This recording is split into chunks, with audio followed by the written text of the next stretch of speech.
많은 사람들이 돈만 많으면 노후가 행복할 것이다라고 생각합니다. 하지만 현실은 그렇지 않죠. 수십억 자산을 가지고도 외롭고 불행하게 사는 사람들이 있는 반면 큰 재산이 없어도 여유롭고 만족스럽게 살아가는 사람들이 있습니다. 결국 돈이 행복의 전부는 아니라는 뜻입니다. 그렇다면 진짜 행복한 노후를 사는 사람들은 어떤 특징을 가지고 있을까요? 오늘 그 비결을 하나씩 알려드리겠습니다. 1. 돈이 많아도 불행한 노후를 보내는 사람들의 공통점. 돈에 집착하며 불안 속에 사는 사람. 돈이 많아도 불안함에서 벗어나지 못하는 사람들이 있습니다. 재산이 줄어들까봐 항상 걱정하고 돈을 지키는 것에만 집중하죠. 은퇴 후에도 여전히 돈을 불리기 위해 애쓰지만 정작 돈을 활용해서 삶을 즐기지는 못합니다. 돈을 지키려는 강박이 오히려 행복을 방해하는 요소가 되는 겁니다. 결국 돈은 있지만 여유가 없는 삶을 살게 됩니다. 인간관계가 단절되어 외로운 사람. 돈이 많아도 주변에 사람이 없다면 그 돈은 무슨 의미가 있을까요? 많은 사람들이 돈을 벌기 위해 인간관계를 소홀히 하다가 노후의 외로움을 겪습니다. 자녀와의 관계도 돈으로만 유지해왔다면 결국 정서적 교류 없이 형식적인 관계만 남게 됩니다. 친구들과도 관계를 이어오지 못하면 대화할 상대조차 없어집니다. 결국 돈이 있어도 정작 함께 나눌 사람이 없다면 그 인생은 공허할 수밖에 없습니다. 돈을 쓸 줄 몰라 의미 없는 삶을 사는 사람. 돈을 모으는 데는 탁월하지만 정작 어떻게 써야 할지 모르는 사람들이 있습니다. 쓸 때마다 불안해하거나 필요 없는 곳에만 돈을 쓰면서 정작 자신의 삶을 위해서는 투자하지 않죠. 값비싼 물건을 사거나 남들에게 보여주기 위한 소비는 하지만 자신이 진짜 원하는 경험에는 인색합니다. 그렇게 살아가다 보면 결국 돈이 있어도 삶이 무미건조해집니다. 돈은 단순히 모으는 것이 아니라 가치 있게 사용하는 것이 중요합니다. 2. 행복한 노후를 사는 사람들의 핵심 원칙. 돈보다 삶의 균형을 중요하게 여긴다. 행복한 노후를 사는 사람들은 돈만 바라보지 않습니다. 돈을 벌고 관리하는 것도 중요하지만 건강, 인간관계, 취미 등 삶의 균형을 맞추는 것이 더 중요하다는 걸 잘 알죠. 지나치게 돈을 아끼며 살아가기보다는 필요할 때는 과감하게 사용하면서도 후회 없는 삶을 삽니다. 돈이 목적이 아니라 행복한 삶을 위한 수단이라는 사실을 명확히 이해하는 것이죠. 결국 돈이 많아도 불행한 사람과 행복한 사람의 차이는 균형 잡힌 삶을 사느냐에 달려 있습니다. 나누고 베풀며 의미 있는 삶을 산다. 돈을 가장 가치 있게 사용하는 방법 중 하나는 나눔입니다. 행복한 사람들은 돈을 자신만을 위해 쓰기보다 의미 있는 곳에 기부하거나 주변 사람들과 나누는 데서 큰 만족을 얻습니다. 단순히 물질적인 나눔뿐만 아니라 시간을 내어 봉사하거나 타인을 도우며 보람을 느끼기도 하죠. 이런 사람들은 주변에서도 존경받고 자연스럽게 좋은 인간관계를 유지하게 됩니다. 결국 돈을 나누는 행위가 곧 더 큰 행복으로 돌아오는 것입니다. 물질보다 경험과 관계를 중시한다. 행복한 노후를 사는 사람들은 물질적인 것보다 경험과 관계에 더 가치를 둡니다. 비싼 명품을 사는 것보다 가족과 함께하는 여행이나 새로운 취미를 배우는데 돈을 씁니다. 그렇게 투자한 경험은 시간이 지나도 기억에 남고 삶을 더욱 풍요롭게 만들어주죠. 결국 돈을 어디에 쓰느냐가 행복의 크기를 결정짓는 것입니다. 돈을 가장 가치 있게 사용하는 법은 좋은 경험과 소중한 사람들과 함께하는 것입니다. 3. 노후의 행복을 결정하는 인간관계 관리법. 자녀에게 기대지 않고 독립적인 삶을 산다.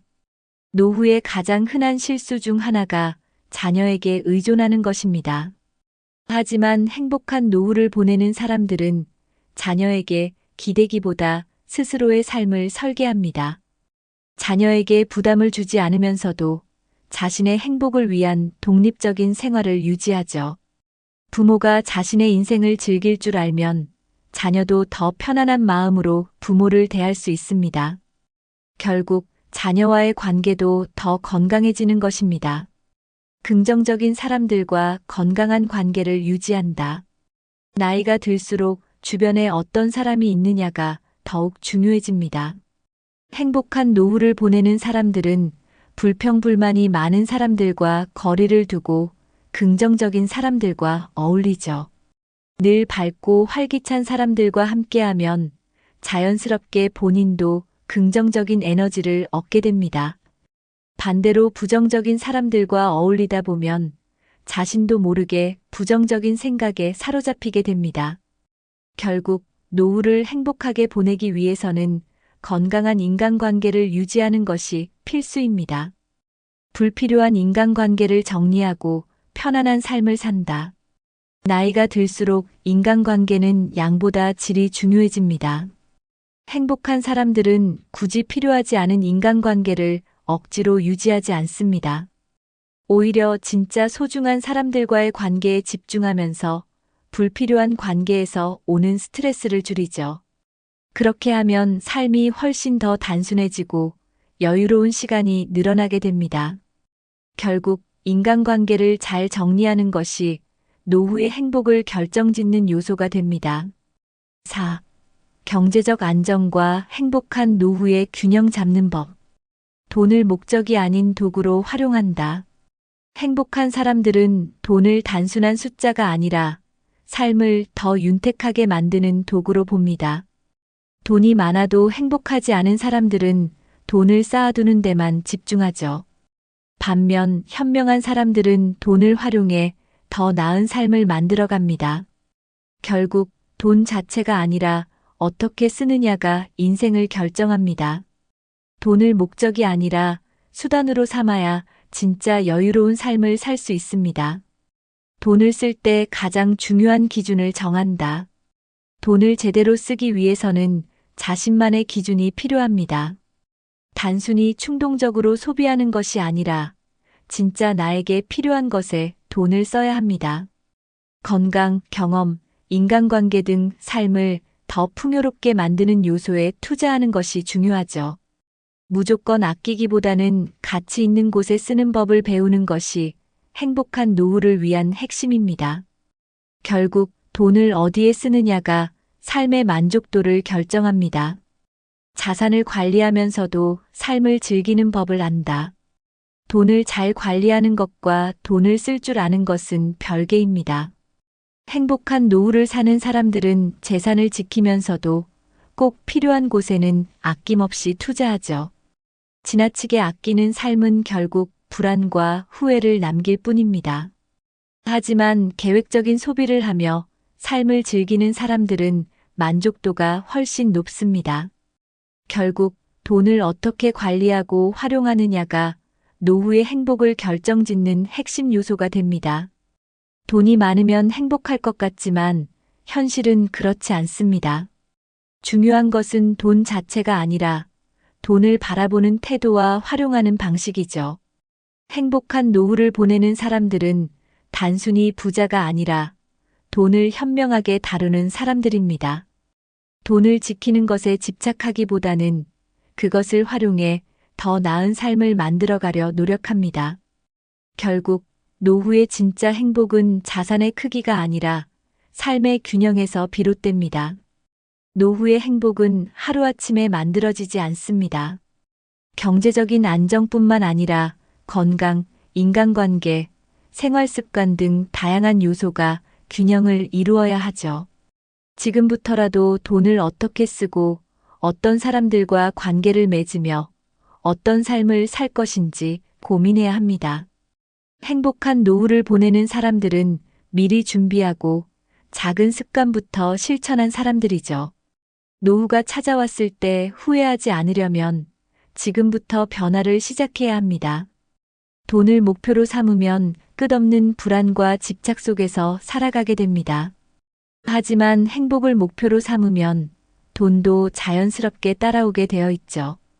돈이 많든 적든 그것을 잘 활용할 줄 아는 것이 진짜 중요한 능력입니다. 행복한 노후를 보내는 사람들은 돈을 삶의 일부로 받아들이고 그것을 통해 의미 있는 경험을 쌓아갑니다. 결국 돈이 아닌 행복을 중심에 두는 것이 성공적인 노후의 열쇠입니다. 돈이 많아도 불행한 사람과 큰 돈 없이도 행복한 사람의 차이는 어디에서 올까요? 바로 돈을 대하는 태도와 삶을 즐기는 방식에 있습니다. 지금부터라도 돈에 휘둘리지 않고 삶의 균형을 맞추며 살아가는 것이 중요합니다. 여러분은 어떤 노후를 꿈꾸시나요? 이 영상이 도움이 되셨다면 구독과 좋아요 꼭 눌러주시고 댓글로 여러분의 생각도 공유해주세요.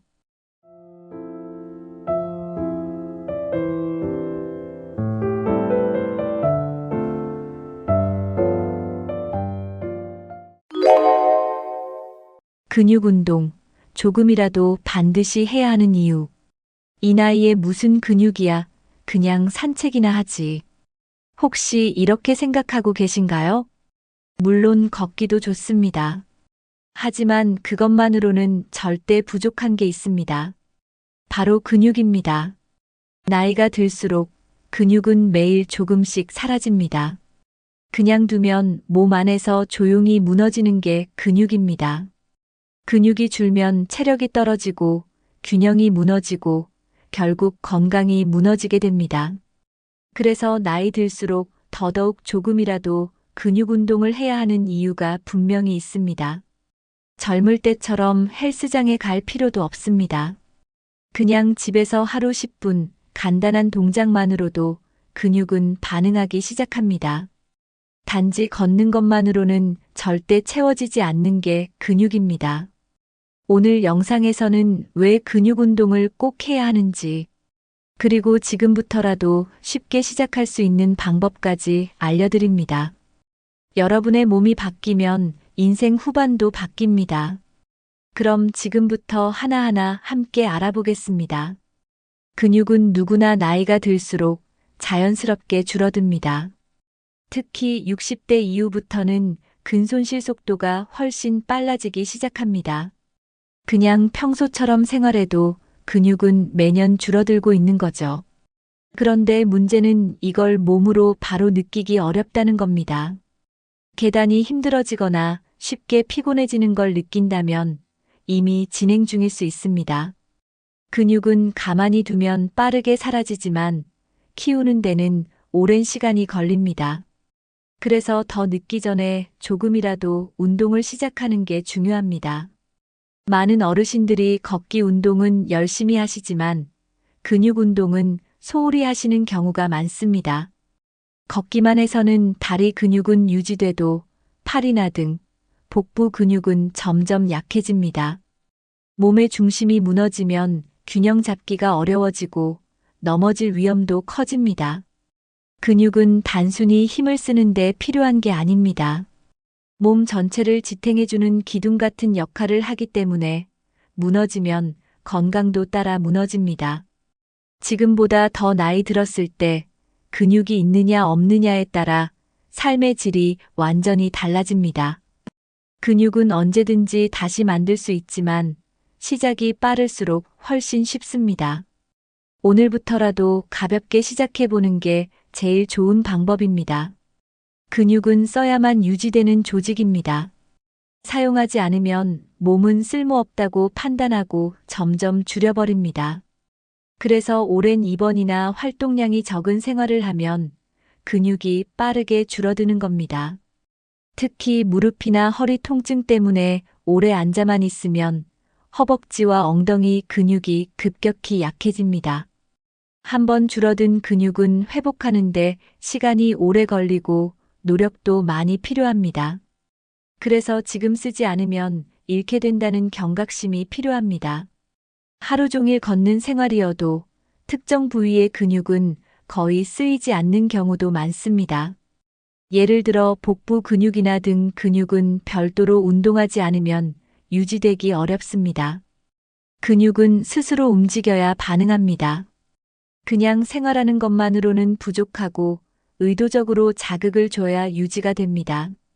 매일 조금이라도 반복해주면 근육은 생각보다 빠르게 반응합니다. 중요한 건 무리한 운동이 아니라 자주 꾸준히 쓰는 것입니다. 무거운 걸 드는 것보다 내 몸을 스스로 움직이는 근력 운동이 훨씬 안전하고 효과적입니다. 근육은 내가 움직이는 만큼 보답하는 착한 조직입니다. 오늘도 한 번만 더 움직여 보세요. 내일의 몸이 달라질 수 있습니다. 근육은 단순히 무거운 걸 드는 데만 필요한 게 아닙니다. 근육은 우리 몸의 건강과 생명력을 유지하는 중요한 역할을 합니다. 예를 들어 근육은 혈당을 조절하고 체온을 유지하며 면역력까지 도와줍니다. 그래서 근육이 줄어들면 몸 전체 기능이 약해질 수밖에 없습니다. 특히 어르신들이 병원에 오래 입원한 뒤 근육이 급격히 줄어 건강이 나빠지는 경우가 많습니다. 뼈보다 근육이 먼저 무너지면 관절도 금방 따라 무너지게 됩니다. 근육이 있어야 제대로 걷고 앉고 일어설 수 있습니다. 반대로 근육이 줄어들면 조금만 움직여도 숨이 차고 계단 하나 오르기도 힘들어집니다. 실제로 근육량이 많은 어르신일수록 병에 걸려도 회복 속도가 빠릅니다. 근육은 건강한 노후의 핵심입니다. 아무리 좋은 보양식을 먹고 비싼 건강식품을 챙겨도 근육이 없다면 제대로 흡수도 안 되고 몸에 쓰이지도 않습니다. 나이 들어서 제일 먼저 챙겨야 할 건 바로 근육입니다. 하루 10분 내 몸을 위해 움직이는 시간이 평생을 바꿔줄 수 있습니다. 근육은 곧 생명력입니다. 그걸 지키는 게 진짜 건강입니다. 나이가 들수록 가장 무서운 사고 중 하나가 넘어짐입니다. 단순히 미끄러지는 정도라고 생각하기 쉽지만 실제로는 큰 후유증이 남기도 합니다. 특히 고관절이나 척추에 골절이 생기면 회복에 수개월이 걸릴 수 있습니다. 그 사이 근육은 더 빠지고 움직임은 줄어들고 건강 전체가 무너지게 되죠. 어르신 낙상 사고는 젊은 사람과는 다르게 단순 부상이 아닙니다.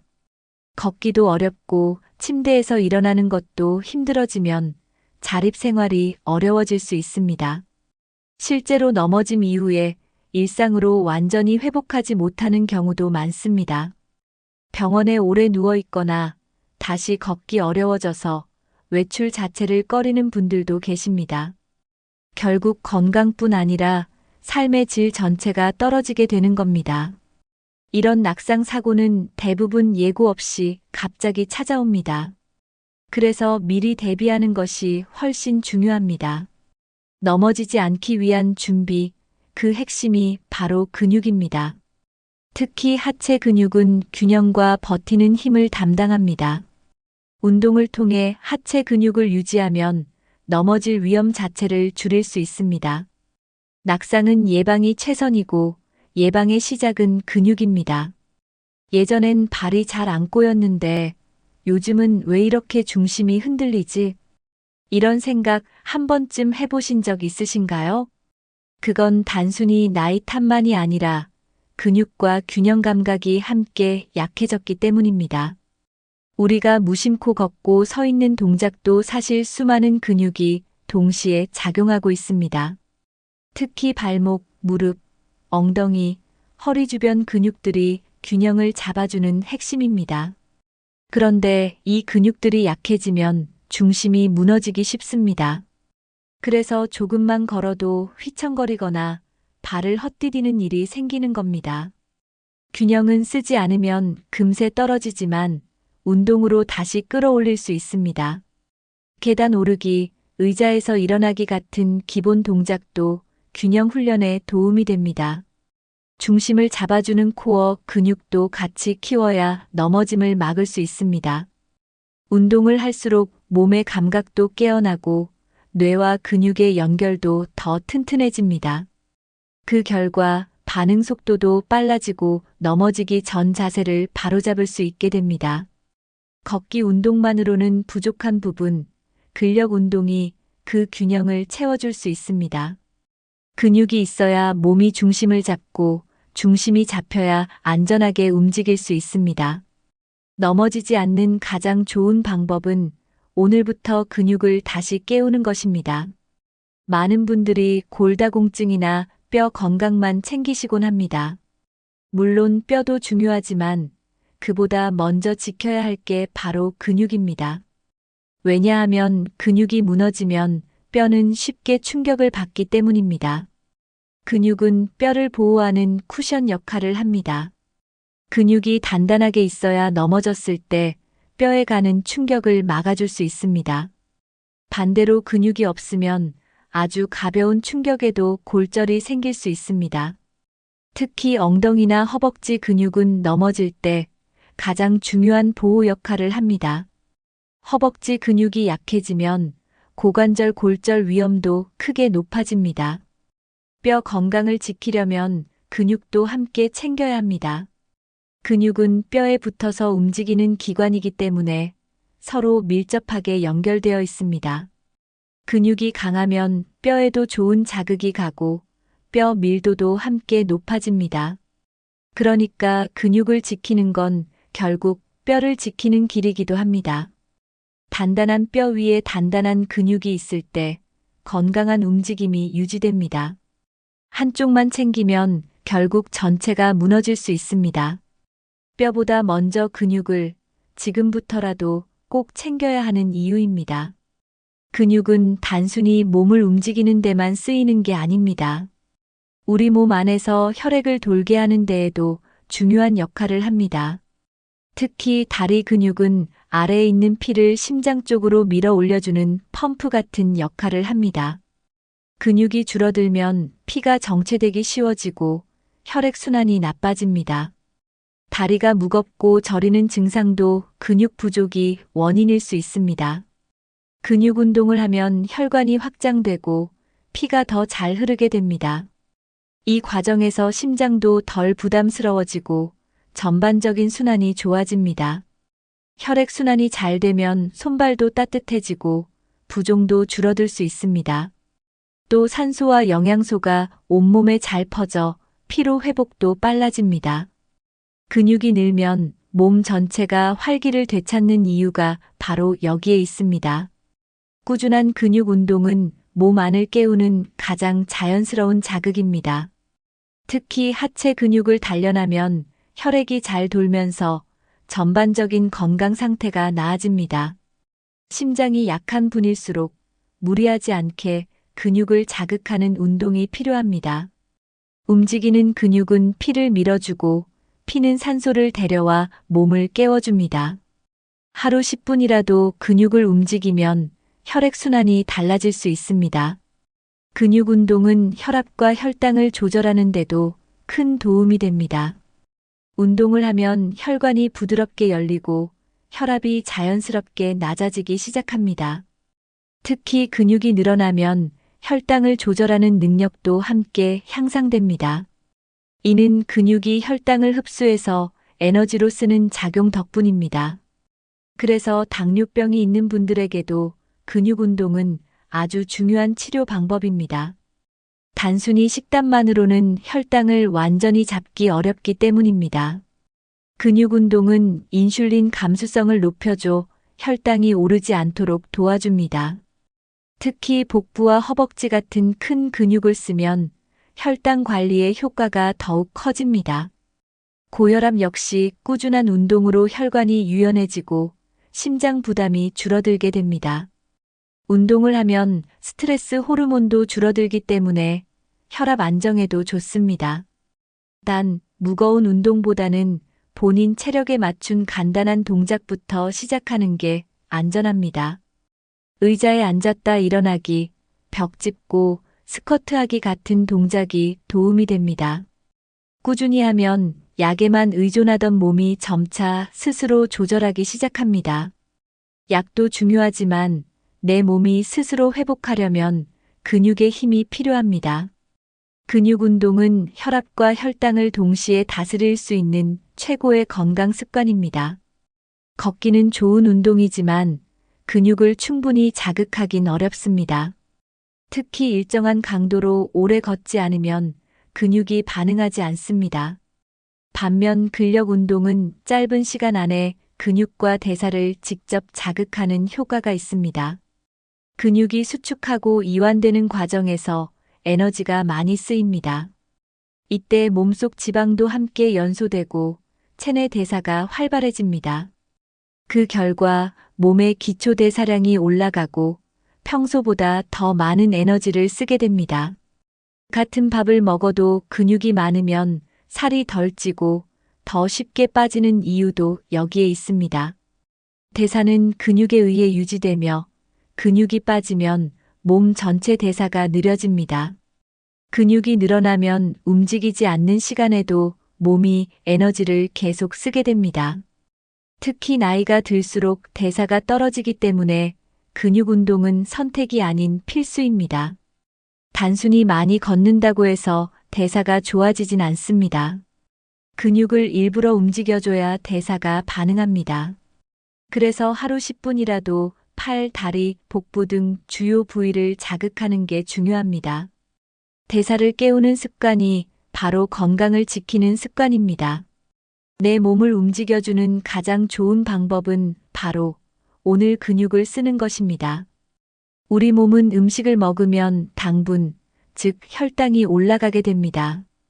이 혈당을 낮추는데 가장 중요한 역할을 하는 게 바로 근육입니다. 근육은 혈당을 흡수해서 에너지로 쓰는 큰 창고 역할을 합니다. 근육이 많을수록 그 창고도 크기 때문에 혈당을 더 많이 소모할 수 있게 됩니다. 반대로 근육이 줄어들면 혈당을 쓰지 못하고 혈액 속에 그대로 남아버립니다. 그게 반복되면 결국 당뇨병이 생기거나 더 심해질 수 있습니다. 그래서 당뇨 환자에게도 의사들이 꼭 권하는 게 근력 운동입니다. 단순히 식단만 조절해서는 혈당을 완전히 관리하기 어렵기 때문입니다. 특히 운동 직후에는 근육이 혈당을 빠르게 흡수하는 효과가 더 커집니다. 걷기 운동도 도움이 되지만 근육에 힘이 들어가는 운동이 훨씬 효과적입니다. 예를 들어 앉았다 일어나기, 계단 오르기 같은 운동은 혈당을 낮추는데 큰 도움이 됩니다. 근육을 움직이면 몸이 스스로 혈당을 소모하는 능력이 생기기 때문입니다. 인슐린에만 의존하지 않고 몸이 스스로 반응하게 만드는 것이 중요합니다. 그 시작이 바로 근육을 쓰는 습관입니다.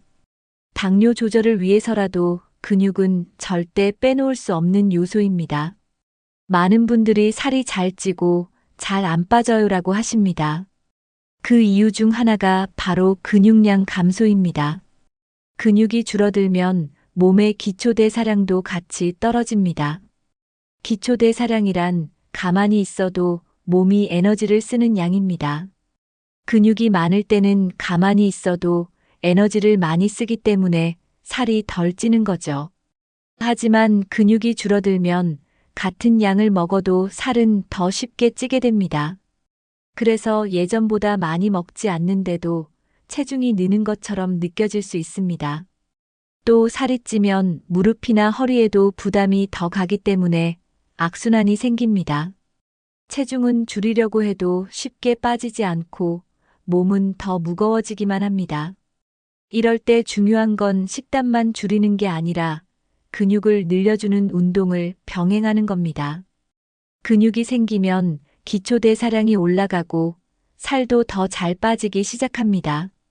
단순히 걷기보다는 근육을 직접 자극하는 동작이 체중 관리에 훨씬 효과적입니다.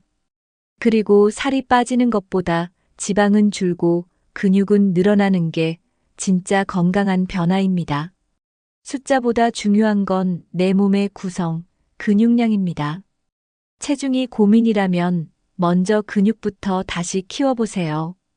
당뇨나 체중 때문에 식사 조절을 열심히 하시는 분들 정말 많습니다.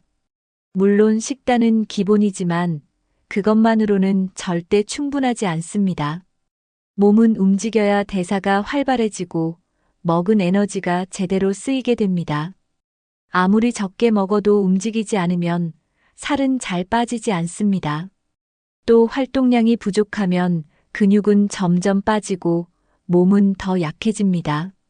적게 먹는 건 일시적인 효과를 줄 수 있지만 오래가지 못합니다. 오히려 너무 먹는 걸 줄이면 근육까지 빠져버릴 수 있습니다. 그럼 기초 대사량은 더 떨어지고 요요 현상이 쉽게 찾아오게 됩니다. 그래서 식사 조절과 함께 꼭 필요한 게 근력 운동입니다. 운동을 하면 몸이 스스로 에너지를 쓰는 능력을 되찾게 됩니다. 식사만 줄이는 게 아니라 먹은 걸 잘 쓰는 몸을 만드는 게 더 중요합니다. 특히 근육이 많아지면 조금 더 먹어도 살이 잘 찌지 않는 몸이 됩니다. 몸의 밸런스를 위해선 꼭 근육을 지켜야 합니다. 건강한 다이어트, 건강한 혈당 관리는 운동이 함께 갈 때 가능합니다. 식사만으로는 절대 해결되지 않는 이유, 바로 근육 때문입니다. 근육은 단순히 몸을 움직이는 조직이 아니라 뇌와 끊임없이 소통하는 장기입니다. 우리가 몸을 움직일 때마다 뇌도 함께 작동하고 반응합니다. 특히 복잡한 동작이나 균형 잡는 활동을 할 때는 뇌가 더 활발하게 움직입니다. 근육을 움직이는 동안 뇌에서는 신경 전달 물질이 활발히 분비됩니다. 그 중엔 기억력과 집중력을 높여주는 성분도 포함되어 있습니다. 그래서 운동을 하면 몸만 개운한 게 아니라 머리도 맑아지는 걸 느끼게 됩니다. 근육은 움직일수록 뇌를 자극하고 그 자극이 뇌 건강에 직접 영향을 줍니다. 움직이지 않으면 뇌도 덜 활동하게 되고 인지 능력도 점차 떨어질 수 있습니다. 특히 나이가 들수록 운동을 통한 뇌 자극이 훨씬 더 중요해집니다. 앉아서 TV만 보는 시간이 늘어날수록 뇌는 더 쉬게 되고 생각도 줄어들게 됩니다. 반면 매일 조금이라도 근육을 쓰는 습관은 뇌에 활력을 줍니다. 손을 쓰고 다리를 쓰고 균형을 잡는 동작들이 모두 뇌를 깨우는 자극입니다. 그래서 근육은 움직이는 장기라 불릴 정도로 중요합니다. 몸을 움직이면 뇌도 함께 살아납니다. 오늘 움직이는 한 동작이 내일의 기억을 지키는 힘이 됩니다. 연구에 따르면 규칙적으로 운동하는 노인은 인지 저하가 더디게 진행됩니다. 같은 나이라도 근육을 꾸준히 쓰는 사람은 뇌 기능이 더 활발합니다. 뇌혈류가 잘 돌고 기억력이나 판단력 유지에도 도움이 됩니다. 특히 하체 근육을 많이 쓰는 운동은 뇌에 긍정적인 영향을 더 크게 미칩니다. 걷기, 계단 오르기, 앉았다 일어나기 같은 기본 동작도 뇌를 자극하는 데 도움이 됩니다. 근육 운동을 할 때는 집중력이 필요하고 몸의 감각을 느끼는 훈련도 함께 됩니다. 이런 과정을 통해 뇌는 계속 깨어있는 상태를 유지하게 됩니다. 뇌는 쓰지 않으면 빨리 퇴화되지만 쓰면 쓸수록 회복하려는 힘을 갖고 있습니다. 특히 운동을 꾸준히 한 분들은 말하는 속도, 반응 속도도 더 빠릅니다. 몸을 움직이는 능력과 뇌의 기능은 연결되어 있기 때문입니다. 그래서 치매 예방을 위해서도 근육 운동은 꼭 권장됩니다. 젊은 사람보다 어르신에게 운동이 더 필요한 이유가 여기에 있습니다. 아무리 좋은 책을 많이 읽어도 몸을 함께 움직여야 뇌가 더 오래 살아납니다. 인지 저하를 막고 싶은 분이라면 오늘부터 근육을 움직여 보세요. 머리는 써야 늙지 않고 몸도 마찬가지입니다. 둘은 함께 움직일 때 더 건강해집니다. 나이가 들수록 이유 없는 외로움이나 우울감을 느끼는 분들이 많습니다. 하루 중 말할 일이 줄고 움직임도 적어지면 마음도 함께 가라앉게 됩니다. 그런데 운동, 특히 근육 운동을 하면 기분이 훨씬 달라질 수 있습니다. 그 이유는 운동할 때 뇌에서 행복 호르몬이라 불리는 엔도르핀이 분비되기 때문입니다. 근육을 움직이는 행위는 단순한 신체 활동을 넘어 감정을 다스리는 데도 효과가 있습니다. 하루에 단 몇 분이라도 운동을 하면 기분이 환기되고 스트레스도 풀리게 됩니다. 땀이 나고 숨이 차면서 마음의 무게도 함께 가벼워지는 걸 느낄 수 있습니다. 특히 혼자 집에만 있는 시간이 많을수록 운동은 더 큰 도움이 됩니다. 어떤 분들은 운동을 통해 삶의 활력을 되찾고 마음의 안정감도 얻었다고 이야기합니다. 작은 근육 자극이 내 마음까지 달래주는 경험, 누구에게나 필요합니다. 우울감은 약만으로 해결되는 문제가 아닙니다. 내 몸을 스스로 돌보는 시간이 늘어날수록 내 마음도 회복됩니다. 혼자라도 괜찮습니다.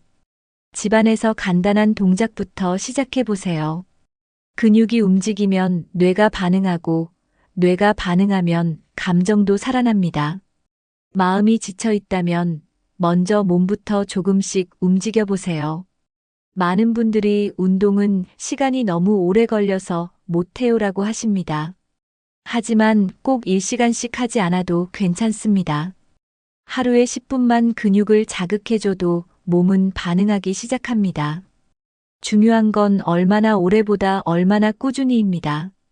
짧은 시간이라도 매일 하면 근육은 점점 단단해지고 움직임도 더 가벼워지고 체력도 조금씩 늘어나게 됩니다. 처음에는 힘들 수 있어도 3일, 5일, 일주일이 지나면 몸이 익숙해집니다.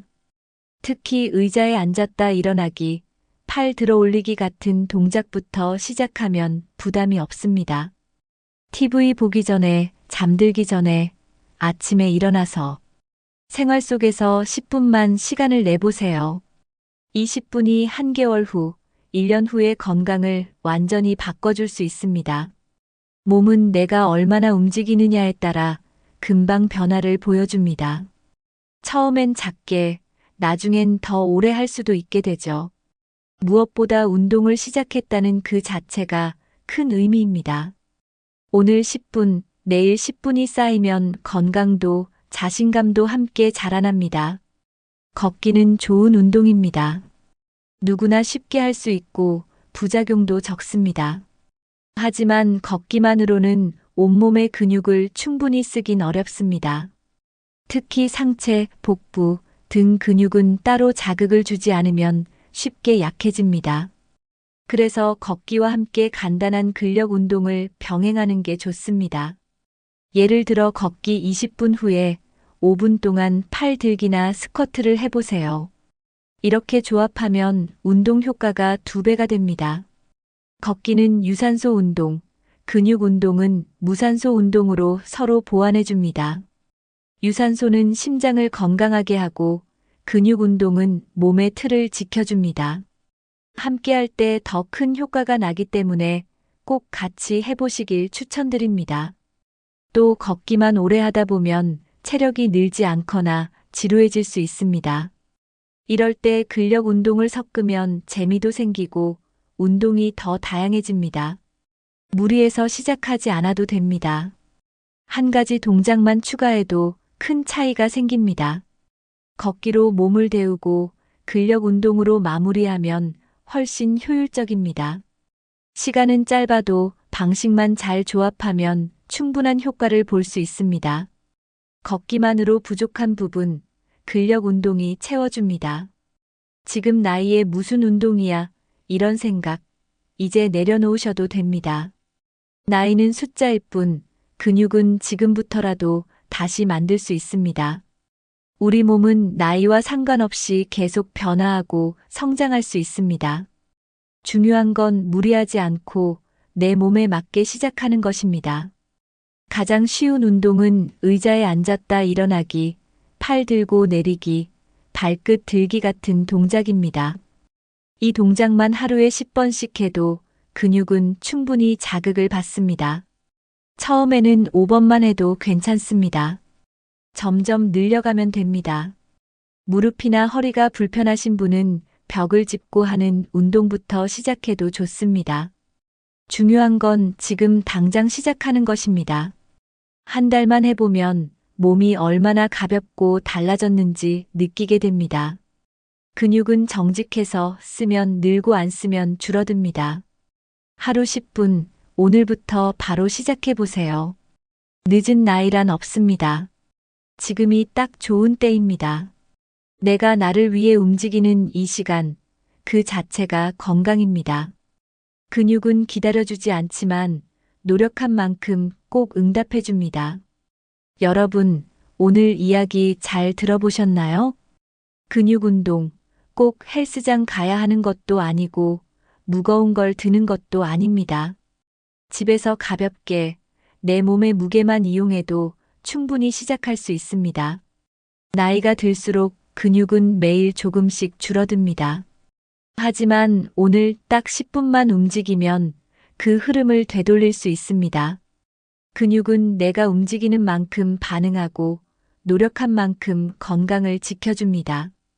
혈당이 높아서 걱정이신 분도, 체력이 부족해서 고민이신 분도, 하루하루 몸이 무거워지는 걸 느끼는 분도 근육을 다시 쓰기 시작하면 몸과 마음 모두 달라지기 시작할 겁니다. 건강을 챙기기 위해서 가장 먼저 시작해야 할 건 바로 근육입니다. 오늘 영상에서 가장 마음에 남았던 부분은 무엇인가요? 혹시 지금 실천하고 계신 근육 운동이 있다면 댓글로 나눠주세요. 또는 이건 꼭 해봐야겠다 싶은 부분이 있다면 그것도 함께 이야기해주세요. 다른 시청자분들께도 큰 도움이 될 수 있습니다. 이 영상이 맞아, 이거 내 이야기다 싶으셨다면 좋아요 한번 눌러주시고 구독과 알림 설정도 부탁드립니다. 가족이나 친구, 운동이 필요한 분들과 함께 나눠주셔도 좋습니다. 근육을 살리는 그 첫걸음, 오늘부터 시작해보세요. 내 몸을 위한 10분, 나를 위한 가장 값진 투자입니다. 여러분의 건강한 삶, 늘 응원하겠습니다. 함께 해주셔서 감사합니다. 다음 영상에서 다시 인사드릴게요. 오늘도 건강하고 활기찬 하루 보내세요.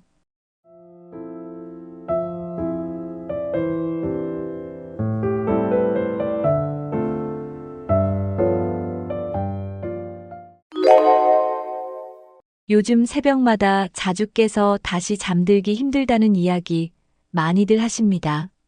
자다가 꼭 새벽 3시나 4시쯤에 깨요.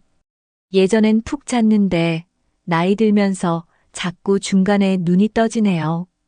혹시 여러분도 이런 경험 있으신가요? 많은 어르신들이 이런 수면 문제로 고민하고 계십니다. 대부분은 나이 들어서 그렇지 하고 그냥 넘기시는 경우가 많습니다. 물론 나이에 따른 자연스러운 변화일 수도 있습니다.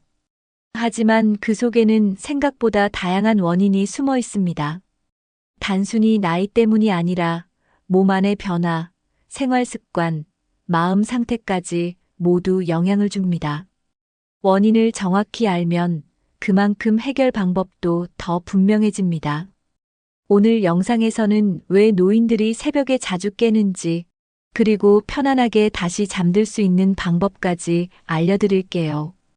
여러분의 잠이 바뀌면 하루의 컨디션도 완전히 달라질 수 있습니다. 오늘부터라도 작게 바꿔보면 분명히 좋은 변화가 생길 수 있습니다. 그럼 지금부터 하나씩 함께 알아보겠습니다. 나이가 들면 자연스럽게 수면의 구조 자체가 달라집니다. 젊었을 때처럼 깊은 잠이 오래 유지되지 않게 되는 거죠. 전체 수면 시간은 비슷하지만 깊은 수면이 줄어들고 얕은 잠이 많아집니다. 이 얕은 잠은 아주 작은 소리나 자극에도 쉽게 깨어나게 만듭니다. 그래서 새벽에 한번 깨면 다시 잠들기 힘들어지는 겁니다. 특히 나이가 들수록 렘 수면과 비렘 수면의 비율이 바뀌면서 수면의 질이 낮아집니다. 뇌가 밤새 충분히 쉬지 못하기 때문에 자주 깨게 되는 거죠. 이런 변화는 대부분의 어르신들이 겪는 자연스러운 현상입니다. 하지만 그걸 이해하고 관리하면 충분히 개선할 수 있습니다. 내 몸의 수면 리듬을 알면 대응 방법도 보입니다. 일찍 자고 일찍 깨는 경향도 바로 이 생체 리듬 때문입니다. 체내 시계가 젊을 때와는 다르게 작동하기 시작하는 겁니다. 그래서 밤 10시쯤이면 졸리고 새벽 4시나 오시면 저절로 눈이 뜨이게 됩니다. 무조건 나쁜 건 아니지만 이 리듬을 존중하면서 일상을 조절해야 합니다.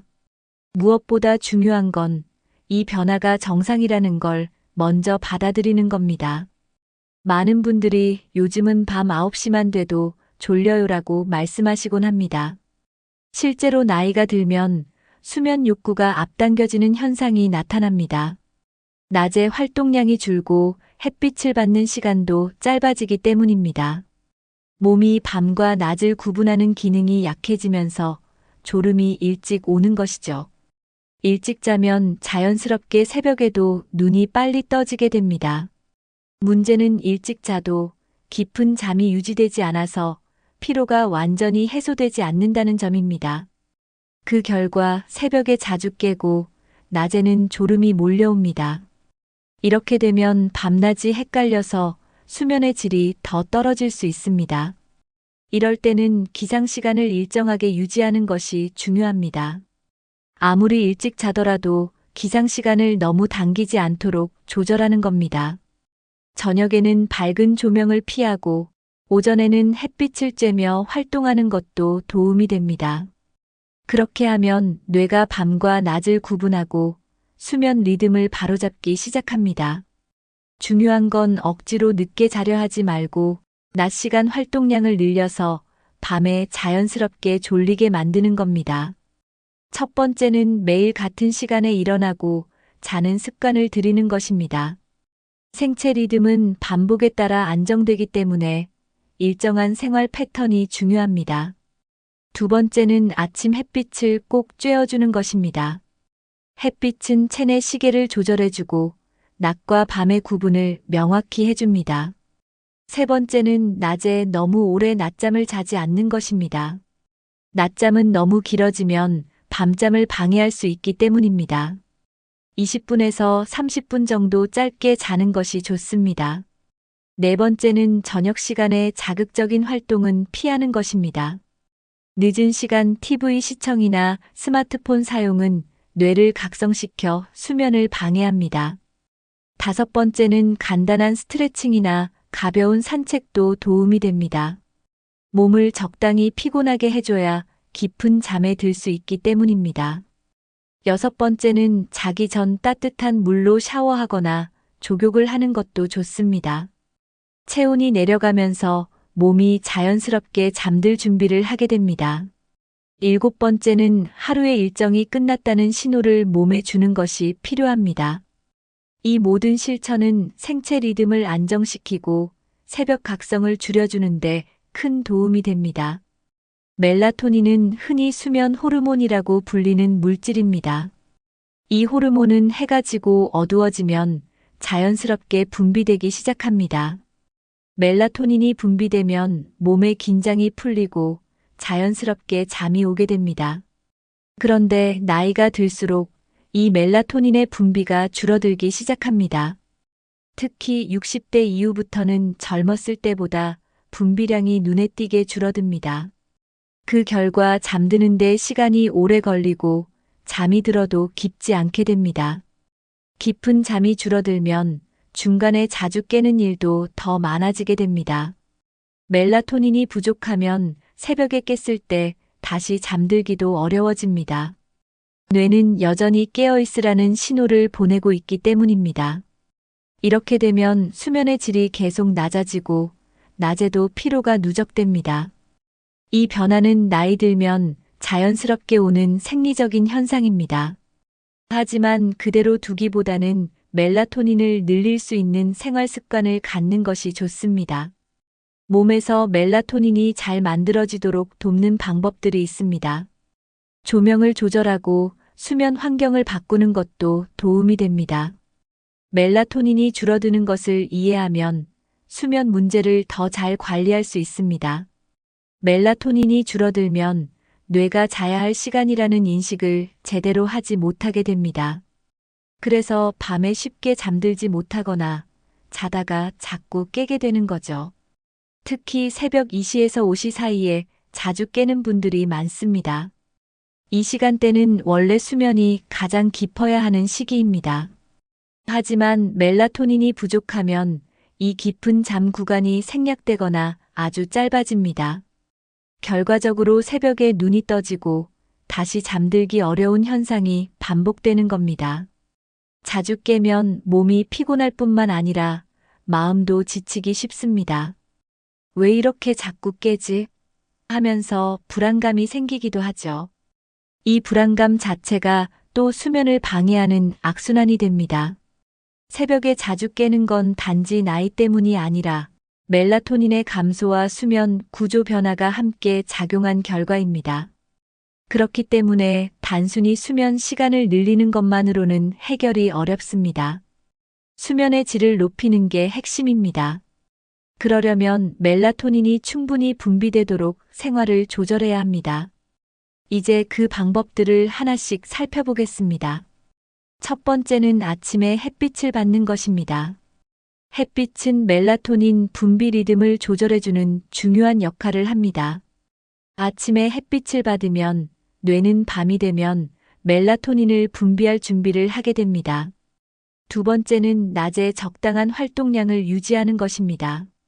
움직이지 않으면 뇌도 밤에 쉴 필요를 느끼지 않기 때문에 잠이 깊지 않습니다. 세 번째는 저녁에는 조명을 어둡게 조절하는 것입니다. 형광등이나 밝은 조명은 뇌가 낮이라고 착각하게 만들기 때문에 멜라토닌 분비를 방해합니다. 자기 전에는 스탠드 조명이나 간접 조명을 사용하는 것이 좋습니다. 네 번째는 스마트폰, TV 사용을 줄이는 것입니다. 특히 화면에서 나오는 블루라이트는 멜라토닌 생성을 억제합니다. 다섯 번째는 기름지거나 소화가 안 되는 음식은 피하는 것입니다. 잠들기 2시간 전에는 음식을 먹지 않는 게 가장 좋습니다. 여섯 번째는 자기 전에 따뜻한 물로 씻거나 족욕을 해주는 것도 도움이 됩니다. 체온이 살짝 떨어지면 멜라토닌이 자연스럽게 분비됩니다. 이런 작은 실천이 쌓이면 멜라토닌도 서서히 회복되고 잠도 훨씬 깊어질 수 있습니다. 나이가 들면 건강 문제로 약을 여러 가지 드시는 분들이 많습니다. 그런데 의외로 이 약들 중 일부가 수면에 영향을 줄 수 있다는 사실 알고 계셨나요? 특히 고혈압약, 이뇨제, 통증약, 일부 우울증 약들이 수면을 방해할 수 있습니다. 예를 들어 이뇨제는 밤에 소변이 자주 마려워지게 만들어 자꾸 깨게 됩니다. 또 교감신경을 자극하는 약물은 몸을 각성시켜 쉽게 잠들지 못하게 만듭니다. 진통제 중 일부도 수면 구조를 방해해서 얕은 잠이 많아지고 깊은 잠은 줄어들 수 있습니다. 어떤 약은 멜라토닌 분비까지 줄이기 때문에 수면의 질이 더 떨어질 수도 있습니다. 그래서 복용 중인 약이 수면에 영향을 미치는지 확인하는 것이 중요합니다. 혼자 판단하지 마시고 담당 의사나 약사와 상담하시는 게 가장 안전합니다. 특히 약을 복용한 후 새벽에 깨거나 불면이 심해졌다면 반드시 전문가에게 이야기하세요. 약을 바꾸거나 복용 시간을 조절하는 것만으로도 큰 차이가 생길 수 있습니다. 수면을 방해하는 약물은 개인에 따라 반응이 다르기 때문에 꼭 확인이 필요합니다. 그냥 나이 때문이라고 넘기지 말고 복용약도 하나의 원인으로 생각해 보세요.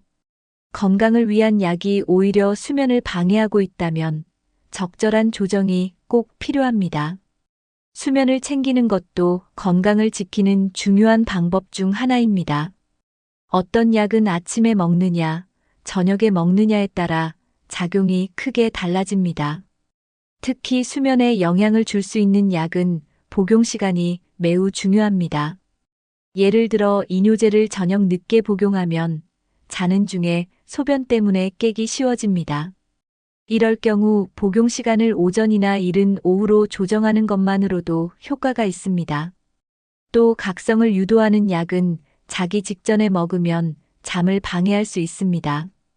약효가 남아있는 상태에서 잠자리에 들면 뇌가 휴식 모드로 전환되지 못하는 거죠. 그래서 담당 의사와 복용 시간에 대해 꼭 상담하셔야 합니다. 단순히 약 종류뿐만 아니라 언제 먹는지가 수면에 큰 영향을 줄 수 있습니다. 특히 여러 약을 함께 복용하시는 경우에는 약 간의 상호작용도 고려해야 합니다. 졸음을 유도하는 약은 오히려 취침 전에 복용하는 게 도움이 될 수도 있습니다.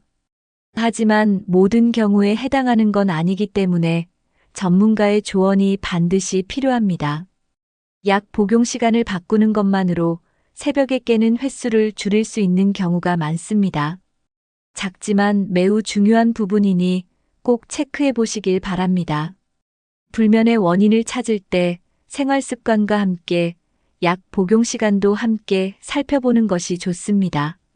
잠을 잘 자야 건강도 더 잘 유지될 수 있습니다. 첫 번째는 현재 복용 중인 약 리스트를 정리해 보는 것입니다. 약 이름과 복용 시간을 써놓으면 수면에 영향을 주는 약을 확인하기 쉽습니다. 두 번째는 수면 문제가 생겼을 때 절대 자의로 약을 끊지 않는 것입니다. 약을 갑자기 중단하면 오히려 몸에 더 큰 혼란이 생길 수 있기 때문입니다. 세 번째는 담당 의사에게 수면 문제를 반드시 알리는 것입니다. 많은 분들이 이 나이엔 원래 잠이 얕은 거죠 하고 그냥 넘기시곤 합니다.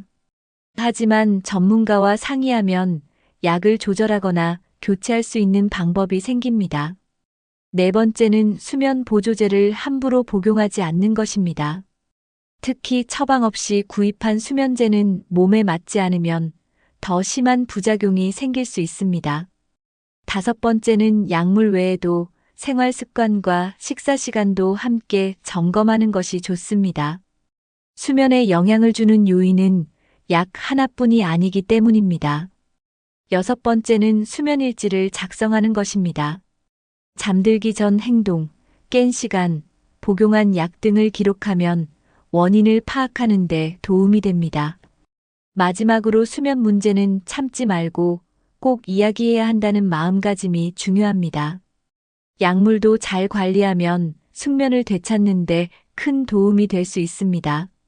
많은 어르신들이 자다가 꼭 화장실 한두 번은 가게 돼요라고 말씀하십니다. 이처럼 밤에 소변 때문에 깨는 현상을 야간뇨라고 합니다.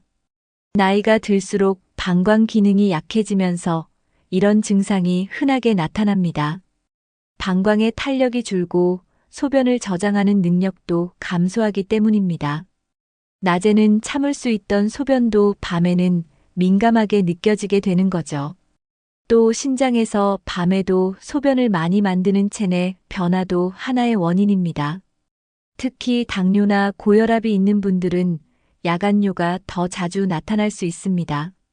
전립선이 커지거나 방광염이 있는 경우에도 마찬가지입니다. 이렇게 밤마다 자주 깨게 되면 수면의 흐름이 끊기게 됩니다. 깊은 잠에 들기 어려워지고 피로도 제대로 풀리지 않습니다. 어떤 분들은 소변이 마려워 깬 건지 그냥 잠이 깨서 화장실을 간 건지 헷갈리기도 합니다. 이런 상태가 반복되면 수면 자체에 대한 불안감도 생기게 됩니다. 그래서 야간뇨는 단순한 불편을 넘어서 생활 전반에 영향을 줄 수 있습니다. 이를 줄이기 위해서는 정확한 원인 파악과 생활 습관 점검이 필요합니다. 작은 조절로도 야간뇨를 줄이고 새벽에 깨는 횟수를 줄일 수 있습니다. 방광은 소변을 저장했다가 내보내는 역할을 합니다. 하지만 나이가 들면 방광 근육이 약해지고 신호 전달도 느려집니다. 그래서 소변이 많이 차지 않았는데도 자꾸 마려운 느낌이 드는 거죠. 방광이 예민해져 자주 신호를 보내게 되면 깊은 잠을 방해하게 됩니다.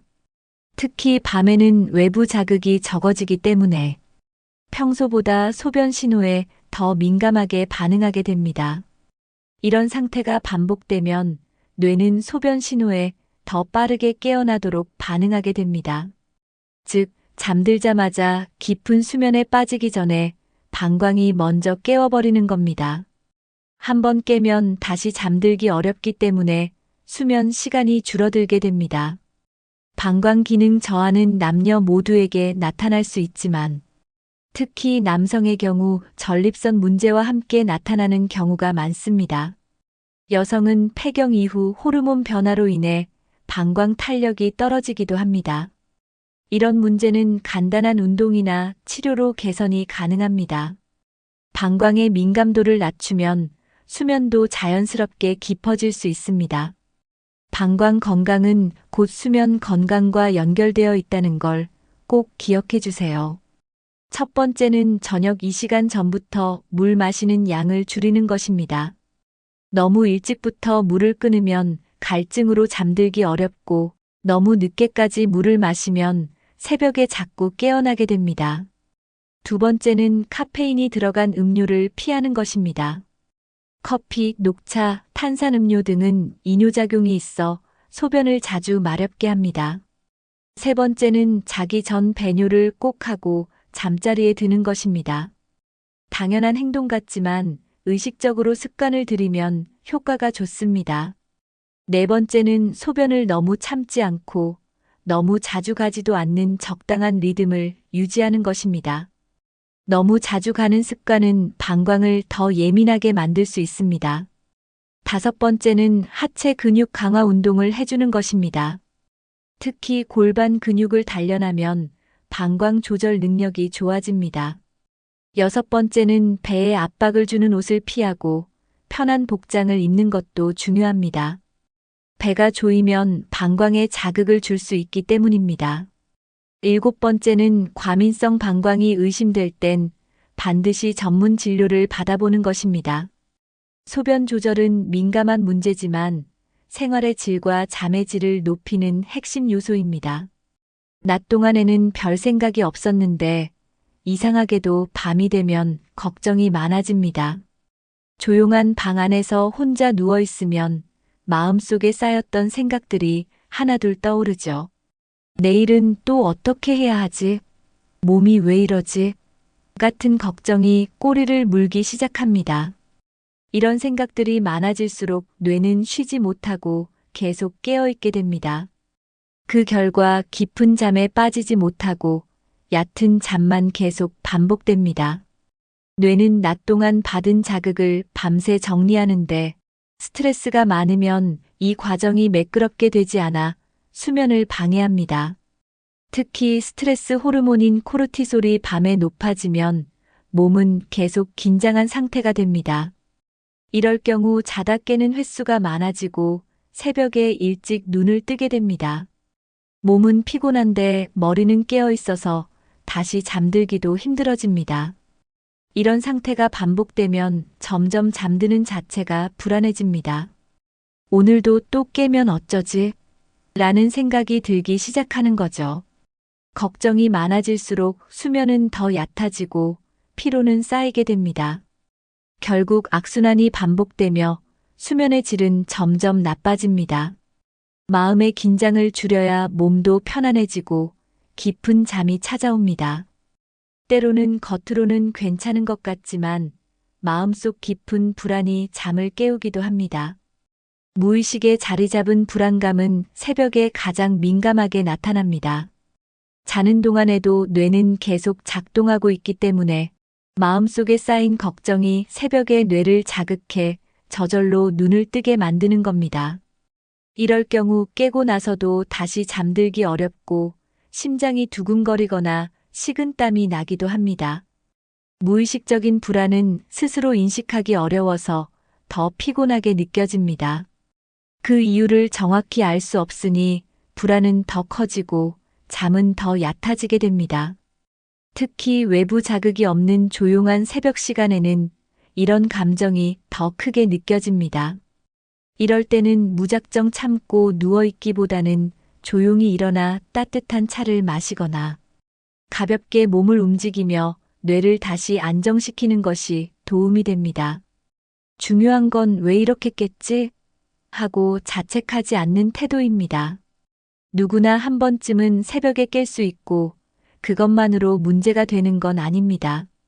마음이 긴장하면 몸도 따라 긴장하니 마음을 푸는 것이 첫 번째입니다. 생각을 억지로 멈추기보다는 그래도 괜찮아 하고 스스로를 달래주세요. 불안을 다스리는 연습은 바로 더 나은 수면으로 가는 첫걸음입니다.